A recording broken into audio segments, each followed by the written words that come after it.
భాషలలో మాట్లాడటం, యేసుక్రీస్తు ప్రభువు యొక్క ఆవరణ, యేసుక్రీస్తు ప్రభువు యొక్క సన్నిధి, పరిశుద్ధాత్ముని యొక్క కృమరింపు నా జీవితంలో నేను గమనించాను. పరిశుద్ధాత్ముడు నన్ను తాకినప్పుడు, పరిశుద్ధాత్ముడు నా పైన బలంగా వీచినప్పుడు నేను తట్టుకోలేకపోయాను. నా హృదయం పులకించిపోయింది, నా శరీరం పులకించిపోయింది. నేను కళ్ళు మూసుకొని ఉన్నాను. నేను ఒక గొప్ప దర్శనం చూస్తున్నాను. ఇదిగో తెల్లని బట్టలు వేసుకున్నటువంటి చాలామంది నెత్తిన టోపీ పెట్టుకొని పరిగెట్టుకుంటూ వస్తున్నారు. ప్రభు అయిన యేసుక్రీస్తు తన చేతులు బారుగా చాల్చి ఇక్కడ నిలబడుకుని ఉంటే ఆయన కౌగిలిలోనికి ఎంతో కొన్ని వేల మంది పరిగెట్టుకుంటూ వస్తున్నారు. ఆమోసు గ్రంథం ద్వారా ప్రభువు నాతో మాట్లాడాడు.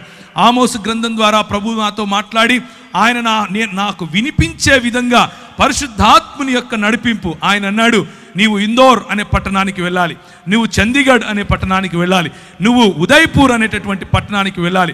మరి దైవజనులు ఇప్పుడు నిలబడుకుని మాట్లాడుతూ, ఏమయ్యా ఉత్తర భారతదేశంలో చాలామంది అవసరం వెళ్ళరా అని అంటున్నాడు.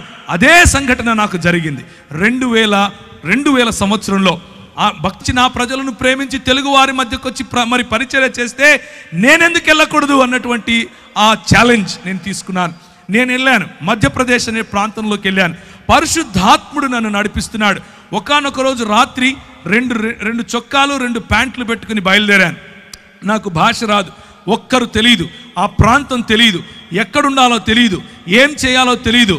దేవుడు చెప్పాడు నేను వెళ్ళాలి. పరిశుద్ధాత్ముని యొక్క ప్రిపరేషన్, పరిశుద్ధాత్ముడు నీలో నిన్ను నింపినప్పుడు కేవలము నూనె బుడ్డీలు అమ్ముకునే పాస్టర్గా మారవు నువ్వు. గుర్తుంచుకోండి ఈ విషయం. పరిశుద్ధాత్ముడు నిన్ను తాకినప్పుడు నువ్వు ఛాలెంజెస్ తీసుకుంటావు. ఇంతవరకు సహోదరుడు ఆజాద్ చెప్పినట్లుగా తన దేవుని ఎరిగిన వారు బలము కలిగి గొప్ప కార్యాలు చేస్తారు, గొప్ప కార్యాలు చేస్తారు. నీ సంఘం పక్కన ఇంకొకడు సంఘం పెట్టే కార్యాలు కావు, గొప్ప కార్యాలు చేస్తారు. ప్రభువు లేని చోట ప్రభువును ప్రకటించడానికి ముందుకొస్తారు. అది చీకటి, భయంకరమైనటువంటి చలి. ఉత్తర భారతదేశంలో మనం ఇక్కడ ఏదైతే ఊపుకుంటున్నామో ఈ సమయంలో అక్కడ చల్లగా ఉంటుంది. అంటే ఇప్పుడు వేడిగానే ఉంటుందిలేండి. నేను వెళ్ళింది డిసెంబర్, జనవరి, ఫిబ్రవరిలో కిందికి దిగాను. రైల్వే స్టేషన్లో ప్లాట్ఫామ్ మీద 3 రాత్రులు గడిపాను. 3 రాత్రులు ప్రార్థన, ఉదయాన్నే లేయటం, వాక్య పరిచర్యకి వెళ్తాం, ప్రార్థన, ఉదయాన్నే లేయటం. ప్రభు నాకు చెప్తున్నాడు, ఫలానా టెంపో ఎక్కు, ఫలానా చోట దిగు, ఫలానా ఇంటికెళ్ళు, ఫలానా వాడితో మాట్లాడు. ఆయన చెప్పినట్లుగా మరి ముందుకెళ్ళటానికి దేవుని పరిశుద్ధాత్మ యొక్క శక్తి, పరిశుద్ధాత్ముడు మనల్ని నింపినప్పుడు, పరిశుద్ధాత్ముడు మనలో ఛాలెంజ్, సవాలు విసిరినప్పుడు మనం తీసుకోగలగాలి. 2 చొక్కాలు 2 ప్యాంట్లతో వెళ్ళానని చెప్పాను. చేపులో నా దగ్గర 500, 700 డబ్బులు ఉన్నాయి. ఆ రోజుల్లో 500 అంటే మహా అయితే కూడా ఒక 10 రోజులు మనం ఉండొచ్చు. ఈ రోజుల్లో 500 అంటే 1/2 రోజే ఉంటాం, అది మీకు తెలిసిన విషయమే. అయితే నేను వెళ్ళాను. ఒకరోజు రాత్రి నా దగ్గర డబ్బులు కూడా అయిపోతున్నాయి. ప్రభువు రాత్రి నాకు ఒక దర్శనం చూపించాడు. ఒక ఇల్లు, దానిపైన జూలాగర్ అని రాసుంది. జూలాగర్ అంటే ఇంట్లో పిల్లలు పెట్టుకోవటానికి ఉండేటటువంటి ప్రదేశం. ఆ ఇల్లు నాకు కనిపించింది. లోపల ఒక రూమ్ చూపించాడు. ఒక చైరు, ఒక బల్ల, దాని మీద ఒక గ్లాసు, దాంట్లో అంటే చెంబు, దాంట్లో నీరు, ఒక కాట్ అంటే ఒక మంచం. ఆ మంచం మీద మంచి పరుపు, గళ్ళగా ఉండేటటువంటి ఒక బెడ్షీట్. ఇది నాకు కనిపించింది. రాత్రి ఆ దర్శనం చూశాను. ఉదయం పరిశుద్ధాత్ముడు నడిపిస్తున్నట్లుగా నడుస్తున్నాను. పరిశుద్ధాత్ముడు నాకు చెప్పినట్లుగా ఏ డైరెక్షన్లో, ఏ దిశగా నేను వెళ్ళాలో ఆ దిశగా వెళుతున్నాను. 2.5-3 కిలోమీటర్లు నడుస్తూ దేవుని పరిచర్య, వాక్యం. నాకు వచ్చి రాని హిందీ ఏం చేస్తాం, ఏదొస్తే అది మూగ సైకిల్ అనుకోండి, మాట్లాడుతూ ప్రజలకు చెప్పుకుంటూ వెళ్ళాను. ఒక చోట ప్రభు దిగమన్నాడు. దిగి చూస్తే ఎదురుగా అదే ఇల్లు కనిపిస్తోంది. దేవునికి స్తోత్రం కలుగును గాక. ఆ ఇంటికి వెళ్ళి తలుపు తట్టు అన్నాడు. నేను ఆ ఇంటికి వెళ్ళి తలుపు తట్టాను. అది జైన్లు ఉండేటటువంటి పైన ఒక రూమ్ ఉంది, చూసుకోపో అంది. పైకి వెళ్ళంగానే అదే మంచం, అదే గళ్ళగా ఉండే బెడ్షీట్, అదే చైరు, అదే టేబుల్, అదే చెంబు, నీళ్లు నింపబడి ఉన్నాయి. కిందికి వచ్చాను. అమ్మ నాకు సరిపోతుంది, నేను తీసుకుంటానన్నాను. డబ్బులు ఇవ్వండి, నా దగ్గర డబ్బులు లేవు అన్నాను. ఏం చేస్తారు మీరైతే? రే ఓరా బయటికి అంటారు. ఆమె అన్నది ఎప్పుడు ఇస్తావు అంది. ఒక 10-15 రోజుల్లో ఇచ్చేస్తానమ్మా అన్నాను. మీరు ఒప్పుకుంటారా? ఏ ఊరు నీది అంది. హైదరాబాద్ నుంచి వచ్చానమ్మా అన్నాను. డబ్బులు ఉన్నాయా జేబులో తినడానికి అంది. లేవమ్మా అన్నాను. ఎదురుగా ఒక మెస్ ఉంది, దాంట్లోకి వెళ్ళి భోజనం చేయి, నా పేరు చెప్పు అంది. కడుపు నిండా భోజనం, ఉండటానికి స్థలం, ప్రభువు ఇచ్చిన మాటను, ప్రభువు ఇచ్చిన అభిషేకాన్ని మనము నమ్మి ఒక కాలు వేస్తే ఆయన మనల్ని ఎప్పటికీ కించపరచడు. 11 సంవత్సరాలు అదే ఊరిలో ఉన్నాను. 11 భాషల వరము ప్రభు ఇస్తాడు. దేవునికి స్తోత్రం కలుగునుగాక. భాషల వరం ఇస్తాడు. చేతులు వేసి ప్రార్థించినప్పుడు స్వస్థతలు చేస్తాడు. ఇవన్నీ ఎప్పుడు చేస్తాడంటే, ఇక్కడ మగపిల్లలు పుట్టడం కోసం ప్రార్థన చేస్తాను అని మా ఊరిలో ఒక ఆయన బోర్డు పెట్టాడు హైదరాబాదులో. అట్లా బోర్డు పెట్టుకొని యేసు ప్రభువును అమ్ముకునే పరిచర్య కాదు, యేసు ప్రభువును నమ్ముకునే పరిచర్య. దేవునికి స్తోత్రం కలుగునుగాక. యేసు క్రీస్తు రాజ్యమును ప్రకటించే పరిచర్య. నేను వెళ్ళాను. నాకు అప్పుడు కరెక్ట్గా ఇప్పుడు నాకు 21 సంవత్సరం. ఊరు తెలియదు, ఏం తెలియదు. అదే ఊరిలో 11 సంవత్సరాలు. నేను 2011లో తిరిగి హైదరాబాద్కు తిరిగి వచ్చాను. నేను వెళ్ళేటప్పుడు ఎడ్వర్డ్ అన్న నాకు తెలుసు, నేను వచ్చిన తర్వాత ఎడ్వర్డ్ అన్న నాకు తెలుసు. కానీ అక్కడ ఉన్న 11 సంవత్సరాలలో ప్రభువు నన్ను వాడుకున్నటువంటి పద్ధతి, అక్కడ ఉన్న 11 సంవత్సరాల్లో నా చదువును ఆశీర్వదించాడు. నేను MBA ఇన్ ఇంటర్నేషనల్ బిజినెస్ అన్న కోర్స్ చదివాను. చదివిన తర్వాత ఎన్నో దేశాలు నన్ను ప్రభువు తిప్పాడు. తిరిగిన అన్ని దేశాల్లో ప్రభు పరిచర్యలో వాడుకున్నాడు. అంత మాత్రమే కాదు, ఈ చెప్పిన తెగలు ట్రైబల్ మధ్య ప్రభు వాడుకున్నాడు. అన్నిటికంటే ముఖ్యంగా నాకు చూపించిన దర్శనం, ముస్లింల మధ్య నీతో వాడుకుంటాను అని చెప్పాడు. ముస్లింల మధ్య వాడుకున్నాడు.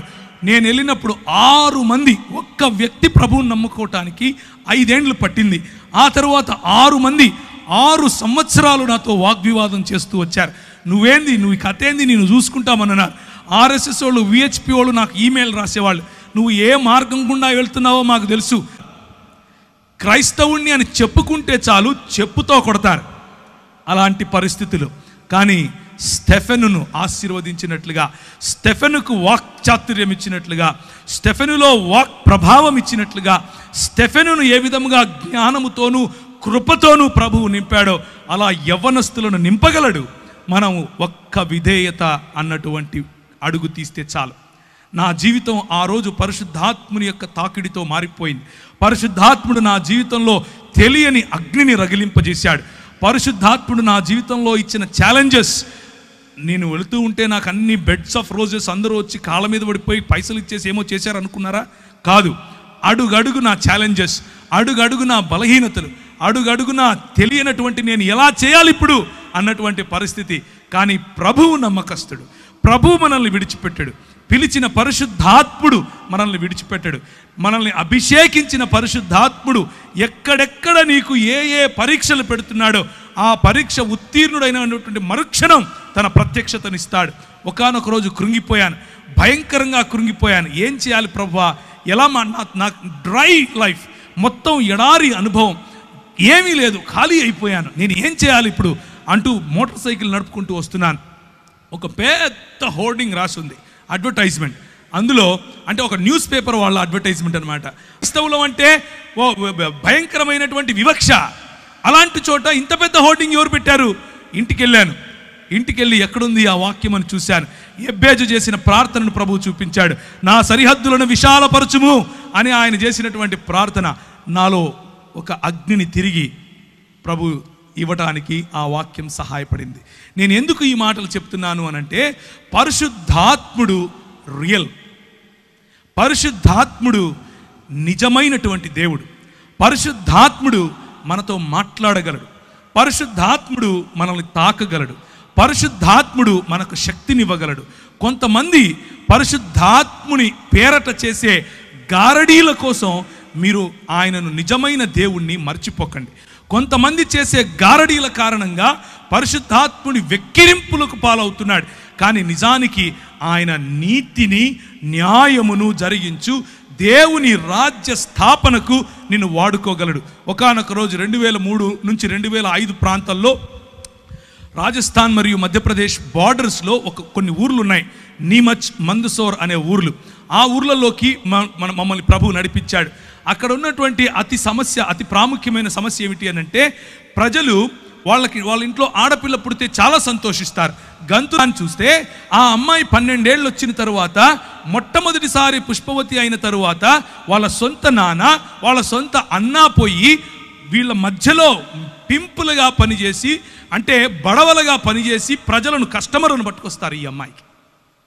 ఇది ఆ సంస్కృతి, ఈ విష సంస్కృతి. ఏంటి ఈ విష సంస్కృతి అని అంటే, నువ్వు ఈ కులంలో పుట్టావు, నీ పనే నీ ఒళ్ళు అమ్ముకోవటం, 12 ఏళ్ళు దాటంగానే నీ ఒళ్ళు అమ్ముకొని తీరాలి అని చెప్పి నేర్పించినటువంటి సంస్కృతి. ఆ సంస్కృతిలో మేము అక్కడ ఉన్నటువంటి గవర్నమెంట్ అధికారుల దగ్గరికి వెళ్ళాం కొంతమందిని కలిసి. అయ్యా, మరి ఇలాంటి బాచడా మరియు బేడియా అనే సమాజాలు ఉన్నాయి, వారి మధ్య వెలుగు లేదు, వారి మధ్య విద్య లేదు, వారి మధ్య పడుపు వృత్తి ఉంది, తెలియనటువంటి రోగాలు, సెక్షువలీ ట్రాన్స్మిటింగ్ డిసీజెస్ ఎన్నో వస్తున్నాయి, ఎలా చెయ్యాలయ్యా అని అంటే ఆయన అంటాడు, అది వారి కర్మ. ఏంటది? కర్మ. నీకెందుకయ్యా? ఏ దేశం నుంచి వచ్చావు నువ్వు? ఏ రాష్ట్రం నుంచి వచ్చావు నువ్వు? వాళ్ళకు నిధులు మేమెందుకు ఇవ్వాలి? అది వాళ్ళ వృత్తయ్యా, వాళ్ళు సంపాదించి ట్యాక్సులు కడతారు మాకు అంటాడు. ప్రభువా, ఏం చేయాలి? పరిశుద్ధాత్ముని శక్తి, పరిశుద్ధాత్ముని బలం ప్రభుత్వాలతో కూడా మాట్లాడటానికి మనకు శక్తినిస్తుంది. ఆ 2003లో చూసినటువంటి ఆ సన్నివేశం మా మనసులో నిండిపోయింది. మేమందరం కలిసి ఒక ప్రణాళిక తీసుకొని వచ్చాం. ఈరోజు 2019కి వేలకు పైగా ఆ బాంచడా సమాజానికి చెందిన వారు, చదువుకున్న వారు ఉన్నారు. వేలకు పైగా పడుపు వృత్తిని అని డాక్టర్లు చెప్తే చెయ్యి వేసి ప్రార్థన చేస్తే ప్రభు వారిని లేపాడు. స్త్రీలు, చిన్నపిల్లలు వెళ్ళి ప్రార్థన చేస్తే వారికి స్వస్థత. ఇలాంటివి ఎన్నో కార్యాలు పరిశుద్ధాత్మ దేవుడు బోర్డు పెట్టుకొని అమ్ముకోవాల్సిన అవసరత లేకుండా చేయగలిగినటువంటి గొప్ప దేవుడు పరిశుద్ధాత్మ దేవుడు. ఆయన 3 రకాలుగా ప్రభు అయిన యేసు క్రీస్తుకు మరి అపవాది చేసినటువంటి పరీక్షలో గెలవటానికి అధికారం, లేకపోతే గెలవటానికి సామర్థ్యాన్ని ఇచ్చాడు. మొట్టమొదటిది వాక్యపరమైనటువంటి ఆన్సర్ ఏమిటి అని అంటే, నీకున్న ఆధారం ఏంటి? నాకున్న ఆధారం భోజనం. నీకున్న ఆధారం ఏంటి? భౌతికపరమైనటువంటి ఆశీర్వాదం. భౌతికంగా నీకు రొట్టెలిస్తాను, భౌతికంగా నీకు ఇల్లిస్తాను, భౌతికంగా నీకు కావలసిన ప్రతి అక్కర తీరుస్తాను, నీ అక్కర్లన్నీ తీర్చడానికి నేను ఆధారంగా ఉంటాను, నువ్వు వస్తావా అని యేసుక్రీస్తు ప్రభువును శోధిస్తే, ప్రభువు పరిశుద్ధాత్ముని శక్తి, పరిశుద్ధాత్ముని తోడు కారణంగా ఆయన అంటాడు, నా ఆధారం దేవుడు మాత్రమే. నీవు రొట్టెలతో నేను బ్రతకను, దేవుని నోట నుంచి వెలువడే ప్రతి వాక్యము చేత నేను బ్రతుకుతాను. దేవునికి స్తోత్రం కలుగును గాక. I will defeat you with the power of the Holy Spirit. I will defeat you with the power of the word of God. దేవుని యొక్క వాక్యపు శక్తి చేత, దేవుని యొక్క పరిశుద్ధాత్ముని శక్తి చేత నీ ఆధారాన్ని నేను తీసి పారేస్తాను, ఎందుకంటే నా ఆధారం దేవుడు అని చెప్పాడు. రెండవ పరీక్ష యేసు ప్రభువుకు పెట్టినది ఏమిటి అని అంటే, ఆరాధన అన్నటువంటి పరీక్ష. ఆరాధన అన్నట్టు నేను ఆయన మాత్రమే అనుసరిస్తాను. దేవుని వాక్యపు శక్తి, పరిశుద్ధాత్ముని యొక్క శక్తి అపవాదిని ఓడగొట్టింది. ఆయనకిచ్చినటువంటి మూడవ పరీక్ష ఏమిటి అని అంటే, అధికారం. నీకు నేను అధికారం ఇస్తాను. ఇదిగో చూడు, సర్వ ప్రపంచము నా దగ్గరే ఉంది, ఈ ప్రపంచం పైన నేనే అధికారిని, నీకు ఈ అధికారం ఇచ్చేస్తాను, నువ్వు నా దగ్గరికి రా. నిన్న మనం చూసాం, మనం పోగొట్టుకున్న అధికారాన్ని తిరిగి సంపాదించటానికి మనము పాపం అనేటటువంటి ఊబిలో పడిపోయి ఉన్నాం కనుక, మన యేసు క్రీస్తు యొక్క, లేకపోతే దేవుని యొక్క స్వరూపమును, దేవుని యొక్క పోలికను కుంటుబడిందిగా మారిపోయింది కనుక, స్వభావ సిద్ధముగా మనం పాపులం అయిపోయాం కనుక, స్వభావ సిద్ధంగా మన అంకిత భావం సాతాను వైపుకు, సాతాను రాజ్యం వైపుకు ఉంది కనుక, మనం ఆధారము వాడే అనుకుంటాం, మన ఆరాధన వాడికే ఇస్తాం, అలాగే మన అంకిత భావము వాడికే, అలాగే మన అధికారము కూడా వాడికే ఇచ్చేసాం. ప్రభు అంటాడు, అవసరం లేదు నువ్వు ఇచ్చే అధికారం నాకు, నువ్వు నీ దేవుడైనటువంటి యెహోవాను శోధింపటానికి నీకు ఎంత ధైర్యం అని అంటాడు. అధికారం నాది, నేను అధికారం తిరిగి తీసుకోవటానికే వచ్చాను, నేను నా రాజ్యమును స్థాపించటానికే వచ్చాను. నువ్వు అనుకుంటున్నావు ఈ రాజ్యములన్నీ నీవని, నువ్వు అనుకుంటున్నావు ఈ రాజ్యముల పైన నాకు అధికారం ఉందని, కానీ ఈ రాజ్యముల పైన నీ పరిశుద్ధాత్ముడు నేను వారికిచ్చిపోతాను. నీవు నీ దేవుడైనటువంటి యెహోవాను శోధించటానికి నీకు అర్హత లేదు అని కొట్టి పారేశాడు. ఇది దేవుని రాజ్య సువార్త. దేవుని రాజ్య సువార్త ఈరోజు ప్రకటించబడుతున్నట్లుగా వేరొక యేసు కాదు, ఈరోజు ప్రకటింపబడుతున్నట్లుగా వేరొక ఆత్మ కాదు, ఈరోజు ప్రకటింపబడుతున్నట్లుగా వేరొక సువార్త కాదు. మనము నమ్మేటటువంటి యేసు రాజైన యేసు, మనము నమ్మేటటువంటి యేసు రాజులకు రాజైన యేసు, మనము నమ్మేటటువంటి యేసు ప్రభువులకు ప్రభు అయిన యేసు, మనము నమ్మేటటువంటి యేసు దేవుళ్లకు దేవుడైనటువంటి దేవుడు. ఆయన రాజ్యమును స్థాపించటానికి వచ్చాడు, ఆయన స్థాపిస్తాడు. మనము నమ్మేటటువంటి, మనము అంగీకరించినటువంటి ఆత్మ, ఆయన వస్తే కింద పడిపోయి పూనకాలు వచ్చేది, ఆయన వస్తే గట్టి గట్టిగా ఇకిలిగా నవ్వేది, ఆయన వచ్చాడని చెప్పి గట్టి గట్టిగా కేరింతలు కొట్టి అవతలోని కొట్టేది, లేకపోతే ఒక ఆయన అంటాడు వామిటింగ్ ఆత్మ అంట, ఆయనకు పరిశుద్ధాత్ముడు వస్తే వామిటింగ్ వస్తుందంట. ఒక ఆయన అంటాడు పరిశుద్ధాత్మ వస్తే నేను అవతలోని తిడతానంటాడు, ఒక ఆయన పరిశుద్ధాత్మ వస్తే నేను సాతాను తిడతానంటాడు. ఎట్లా పడితే అట్లా. పరిశుద్ధాత్ముని శక్తి రాజ్య నిర్మాణానికి ఉపయోగపడుతుంది. పరిశుద్ధాత్ముని శక్తి నోరు తెరిచి మాట్లాడితే అవతలి వాడికి తర్కాన్ని నిర్వీర్యం చేస్తుంది. పరిశుద్ధాత్ముని శక్తి చేయుంచి ప్రార్థించకపోయినా చేతులు ఉంచితే చాలు స్వస్థత తీసుకొస్తుంది. పరిశుద్ధాత్ముని శక్తి మనకు స్వస్థతతో పాటు బుద్ధిని తీసుకొస్తుంది. పరిశుద్ధాత్ముని శక్తి గవర్నెన్స్ తీసుకొస్తుంది. పరిశుద్ధాత్ముని శక్తి అడ్మినిస్ట్రేషన్ నేర్పిస్తుంది. పరిశుద్ధాత్ముని శక్తి కేవలం చెక్క భజన నేర్పించదు. మనం ప్రకటిస్తున్నట్లుగా అప్పుడప్పుడు సంఘాల్లో టీవీలకెక్కి ప్రకటిస్తూ ఉంటారు ఈ రోజుల్లో. పరిశుద్ధాత్ముని శక్తిని అవహేళన పరచటం. మేము ప్రకటించినటువంటి వేరొక సువార్త ఏంటి? నువ్వు ఆయన దగ్గరికి వస్తే చచ్చిపోతే పరలోకం పోతావు, నువ్వు ఆయన దగ్గరికి వస్తే నేను చేయించుతాను, నీకు కొడుకు పుడతాడు, నువ్వు ఆయన దగ్గరికి వస్తే నీకు పెండ్లైపోతుంది, నువ్వు ఆయన దగ్గరికి వస్తే ఇంకేవేవో నోటికొచ్చిని.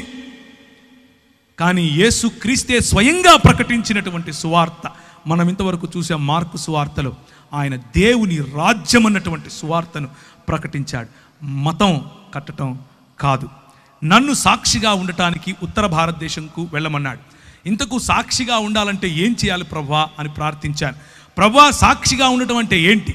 సాక్షిగా ఉండటం అంటే మైకులు ఎత్తుకొని మాట్లాడడం మాత్రమేనా?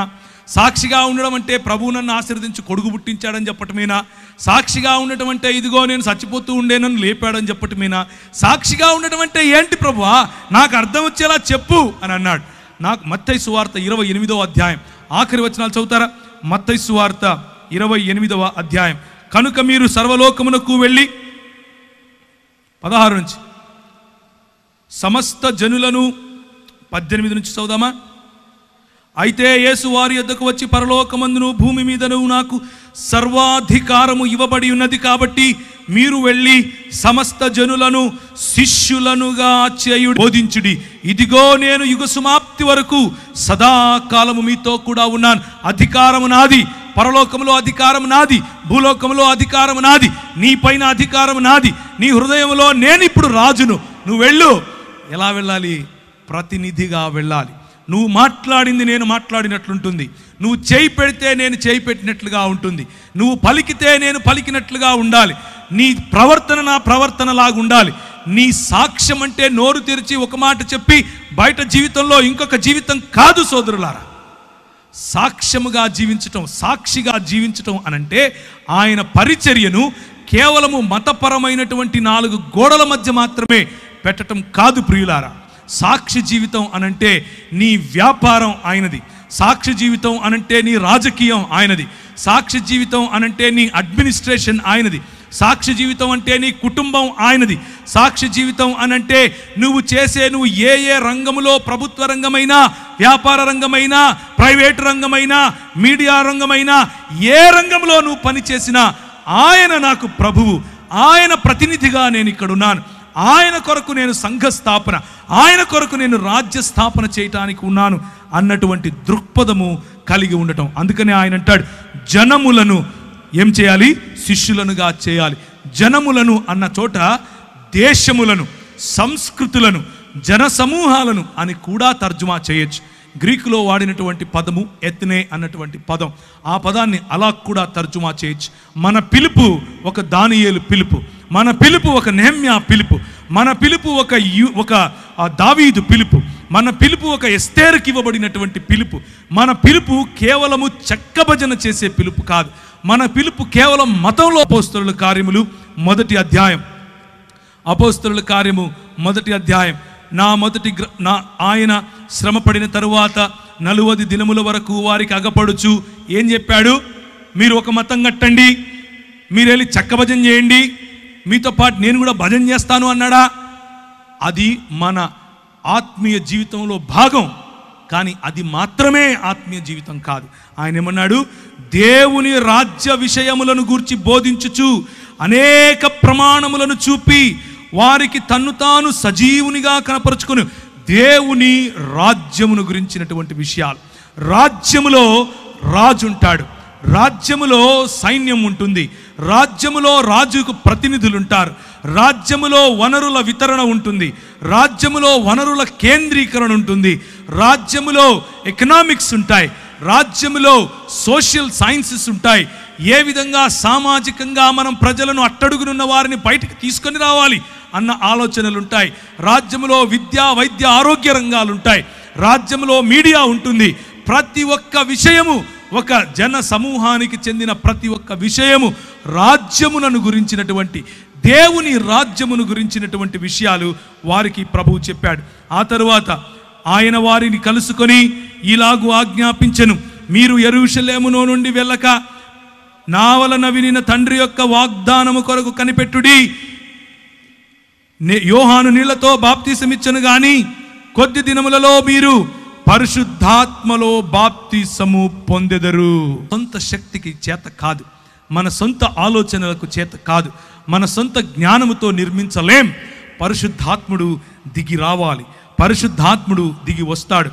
కాబట్టి వారు కూడి వచ్చినప్పుడు, ప్రభువా ఈ కాలమందు ఇశ్రాయేలుకు రాజ్యమును మరలా అనుగ్రహిస్తావా? ఇంకా మనోళ్ళు ఏం ఆలోచిస్తున్నారు? రాజ్యం అంటే మాకు ఇంకా ఇశ్రాయేల్ రాజ్యం అనుకుంటున్నారు, రాజ్యం అంటే ఇంకా 4 గోడల మధ్య అనుకుంటున్నారు, రాజ్యం అంటే ఇంకా భౌతికం అనుకుంటున్నారు. ప్రభు అంటాడు, ఎందుకయ్యా తొందరపడతారు? మీరు అనుకున్న రాజ్యం వేరు, నేను చెప్పే రాజ్యం వేరు. మరలా అనుగ్రహిస్తావా అని ఆయన అడుగగా, ఆయన కాలములను సమయములను తండ్రి తన స్వాధీనము పరచుకొని ఉన్నాడు, వాటిని తెలుసుకొనుట మీ పని కాదు. ఆయన పరిశుద్ధాత్మ మీ మీదికి వచ్చినప్పుడు మీరు శక్తి నొందెదరు గనుక మీరు యెరూషలేములోను యూదయ సమరయ దేశముల యందంతటా భూ దిగంతముల వరకు నాకు సాక్షులై ఉంటారు. ఎవరు సాక్షులై ఉంటారు? ఎవరు దేవుని శిష్యులుగా ఉంటారు? ఎవరు యేసు ప్రభువు యొక్క ప్రతినిధులుగా ఉంటారు? పరిశుద్ధాత్ముని పొందుకున్నవారు, పరిశుద్ధాత్ముని నీడలో నడవాలనుకున్నవారు, పరిశుద్ధాత్ముని యొక్క వరములను పొందినవారు, పరిశుద్ధాత్ముని యొక్క ఫలమును జీర్ణించుకున్నవారు, పరిశుద్ధాత్ముని యొక్క ప్రేరణలో నడవాలని కసిగా ఉన్నవారు. అలాంటి వారు యేసు ప్రభువు యొక్క ప్రతినిధులుగాను శిష్యులుగాను ఉంటారు. భక్త కోటి భక్తులుగానే ఉండిపోతారు. మనము ఏ జాబితాలో ఉండాలో మనము నిర్ణయించుకోవచ్చు. సాక్షులై ఉంటారు. మరియు అగ్నిజ్వాలల వంటి నాలుకలు విభాగింపబడినట్లుగా వారికి కనబడి వారిలో ఒక్కొక్కరి మీద వ్రాలగా అందరూ పరిశుద్ధాత్మతో నిండిన వారై ఆ ఆత్మ వారికి వాక్శక్తిని అనుగ్రహించిన కొలది అన్య భాషలలో మాట్లాడసాగిరి. కొందరైతే వీరు క్రొత్త మద్యముతో నిండి ఉన్నారని అపహాస్యము చేసిరి. ప్రియమైనటువంటి దేవుని సంఘమా, పరిశుద్ధాత్ముని యొక్క తాకిడి, పరిశుద్ధాత్ముని దిగి వచ్చినప్పుడు, ప్రజలు మన జీవితాల్లో జరిగేటటువంటి కార్యాలు చూసినప్పుడు, మన వాక్ శక్తిని చూసినప్పుడు, మన జీవితాల్లో కలిగినటువంటి పరిశుద్ధత పట్ల కసిని చూసినప్పుడు, మన జీవితాల్లో న్యాయం పట్ల మనకు వచ్చినటువంటి ఆ మక్కువను చూసినప్పుడు, కనికరాన్ని ప్రేమించాలి అన్నటువంటి విలువలు చూసినప్పుడు, అయ్యో అట్టడుగున ఉన్నాడే వీడు కుష్ఠరోగి, వీడిని కాల్చేద్దాం, లేకపోతే ఇసుక తెన్నుల్లో తీసుకెళ్ళి పూడ్చేద్దాం, వీడిని తాకొద్దు, వీడి వల్ల కష్టం అని అనుకున్నప్పుడు పరిశుద్ధాత్ముని యొక్క నింపుదల, పరిశుద్ధాత్ముని యొక్క ప్రేరణ ఒక విలియం కాదు, చేత్తో అన్నం పెట్టగలదు, వాడి పుండ్లను తుడవగలదు, వాడి కట్లు కట్టగలదు. ప్రజలు చూసి అనుకుంటారు వీడు తాగొచ్చాడు అనుకుంటారు, బుద్ధి లేదు వీడికి అనుకుంటాడు. ఏం చదువుకున్నాడు, ఏం చేస్తున్నాడు, ఎక్కడుండాలి, ఎక్కడికి వచ్చాడు, వారికి అర్థం కాదు. లోకానికి ఈ విలువలు అర్థం కావు. లోకానికి ఈ విలువలు ఎందుకు అర్థం కావు అనంటే, అన్నీ విడిచి సంపాదన మీద పడురా, లోకాన్ని దేశాన్ని దోచుకోరా అని లోకం నేర్పిస్తే, నీ సంపదను విడిచి నీ వనరులను వితరీకరించి, నీ వనరులను వికేంద్రీకరించి, నీ వనరులను పంచిపెట్టి నీ ప్రజలను ప్రేమించు అని ప్రభువు చెప్తాడు. హత్తుకోలేని వారిని హత్తుకోమంటాడు, చూడలేని వారిని చూడమంటాడు. అదే నీ పిలుపు అని అంటాడు. 36వ వచనం, మీరు సిలువ వేసిన ఈ యేసునే దేవుడు ప్రభువుగాను క్రీస్తుగాను నియమించాడు. మొట్టమొదటి సువార్త ఏంటా సువార్త? మీకు పుల్లలు పుడతారు, మీకు కార్లు కొనిస్తాడు యేసు ప్రభు, ఇదా? కాదు. ప్రభువుగా దేవుడు నిర్ణయించాడు, ప్రభువుగా దేవుడు ప్రకటించాడు,